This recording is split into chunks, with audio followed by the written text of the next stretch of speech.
Alright, what's going on, guys? Trev back again, here to bring you another video. This one's going to be doing my weekly review for this week's episode of Gotham, the television series. This week we got to see the release of Gotham Season 1, Episode 6, which is called Spirit of the Goat.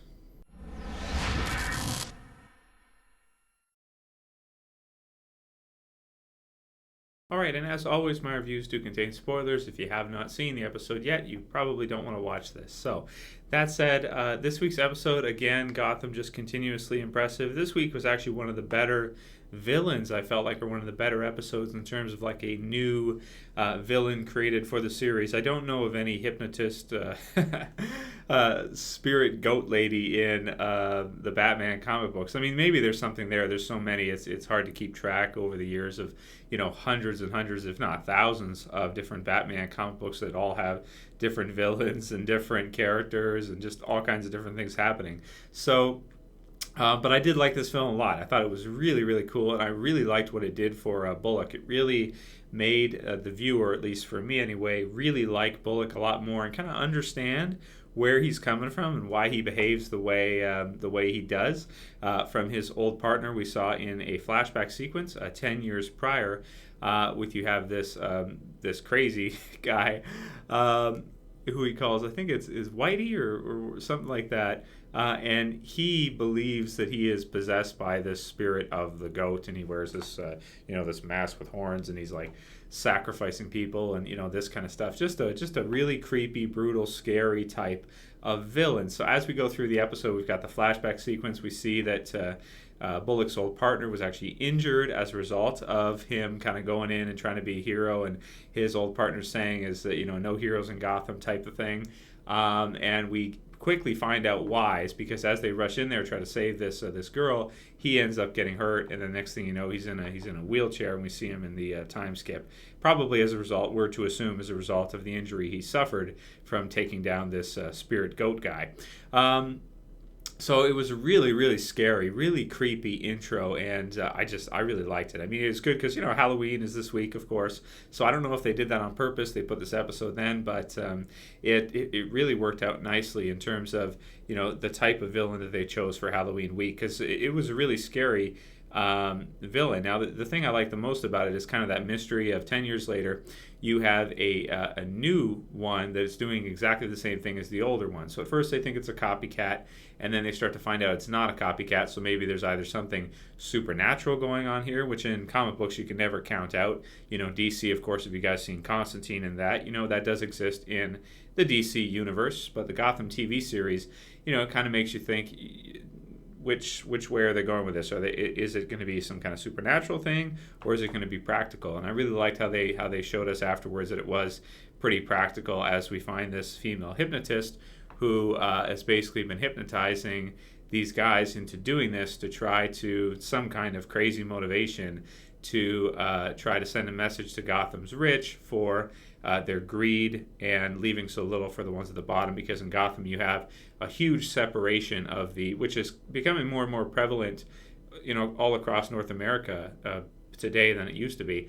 You'll have the richest, and they just keep getting richer and richer, and then the middle class shrinking, and the poor just becoming more and more. So the important part really is the middle class, because that's where most of your people actually lie. So her thoughts are that it's the rich's fault. She blames the rich for the middle class shrinking, and there being so many poor and homeless type of people. So she's crazy basically. But I really liked how they kind of brought in all those different elements, had the kind of horror, scary takedown where they go in and take out the guy, and how he bum rushes him with a hammer, and he's got the thing and all that. And if you don't know anything about goats and sheep in kind of religion and also just mythology, really, often the goat is thought of as kind of the evil version of the sheep.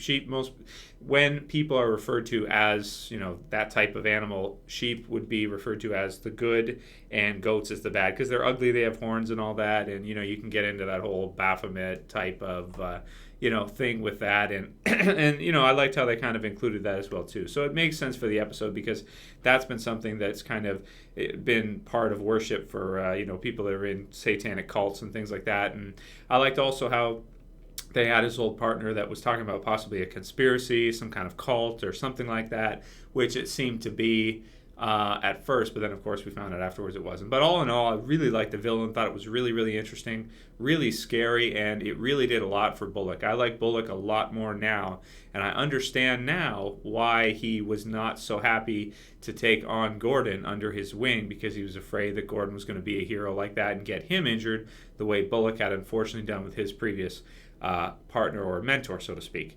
So just awesome stuff all the way through with that. Thought it was a great episode in terms of that. Now, to add to it even better, we have the whole Gordon getting arrested by at MCU from that one lady, I don't recall her name, that seems to have some kind of previous relationship or something with Barbara, soon to be, probably will be soon, Gordon.